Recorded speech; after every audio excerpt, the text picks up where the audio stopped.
Just launching traditional boats in the traditional way. This is something you won't see anymore. When I was a nipper, they used to launch them like this for the sea, great big yachts. They're just pulling them down these greased waves, and the boats are sliding into the water. The boats have just been having their winter refit. They're coming out into the sunshine for the first time, and they are beautifully presented. These are hire boats, you know, any Joe Soap can just pay his money and come and hire one of these boats and sail it away on these lovely waterways. And they're presented like gentlemen's yachts. If my boat had been presented like that many a time, I'd have been very proud of her. So I think the boys should feel really, really good about this. It's an exceptional thing that we're seeing. The guys are just setting up now to move this one. This one's been sitting in the shed. They've got to lift her up and get her onto the waves. No nonsense, they're just, the guys have been doing it for years and years and years. They know exactly what they're doing. Going up, John. And we have this great teamwork. Here we go, they're lifting the stern up. Right. Two guys on the lever, they're not even straining. And here goes the greased board underneath. That's in, and down goes the boat onto the board. Now they're ready to move her. As they come down the waves, one guy supports the weight of the boat, and he is keeping the boat upright. They move trestles down just in case it all goes wrong, so that if she does fall, she won't fall very far. The delight is the teamwork that's going on here. There's half a dozen guys. Hardly a word is spoken. They're just moving these great heavy boats, ton and a half of weight easily, even stripped down like this. And it all happens in silence. There's an electric winch somewhere purring away in the background. But that's it. What you can't get, you can only see this. I can smell it. And there's a wonderful smell of tallow, the old-fashioned animal grease that used to be used for this sort of job. I had it always on my gaff boats. I used to lather up the gaff jaws with it, the bowsprit for going in and out. It's the universal grease for the old sailing people. I was asking Philip, who's in charge here, and he was telling me that they actually get it in blocks solidified from the local chip shop.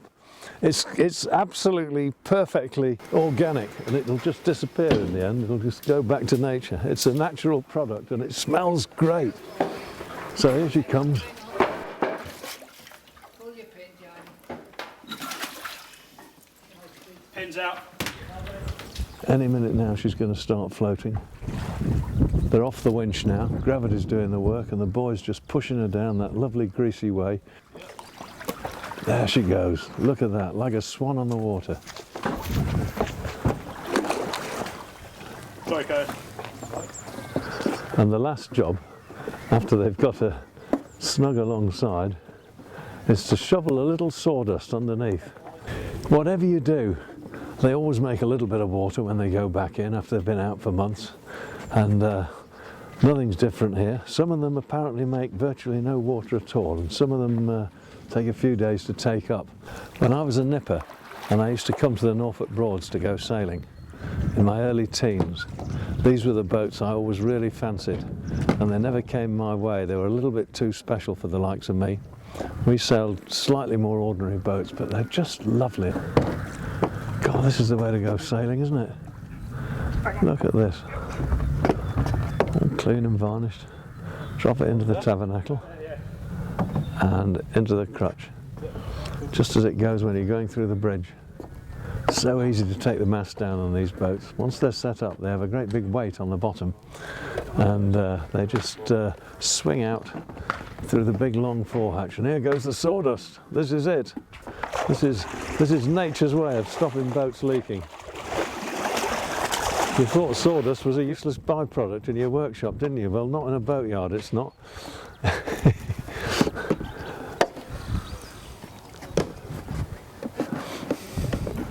It's a vital product for keeping the water where it should be. There it goes. The water pressure on the hull floats the sawdust up, and if there's a tiny little weep in the seam, which is all we're talking about here, we're not talking about big leaks, tiny little weep in the seam, the sawdust is pulled into it and it keeps it tight. It's remarkable, but it does. I've seen sacks of it shoveled under fishing boats, but this is just a little bit, just half a bucket, and that does the job. So while the boys are putting the sawdust under, the rest of the team are back in the shed getting the next one ready to pull in. It's an amazing operation, really, quite remarkable. Teamwork at its very finest. That's it. What a lovely thing to do things in the old-fashioned way, peacefully and quietly under the heaven in Norfolk.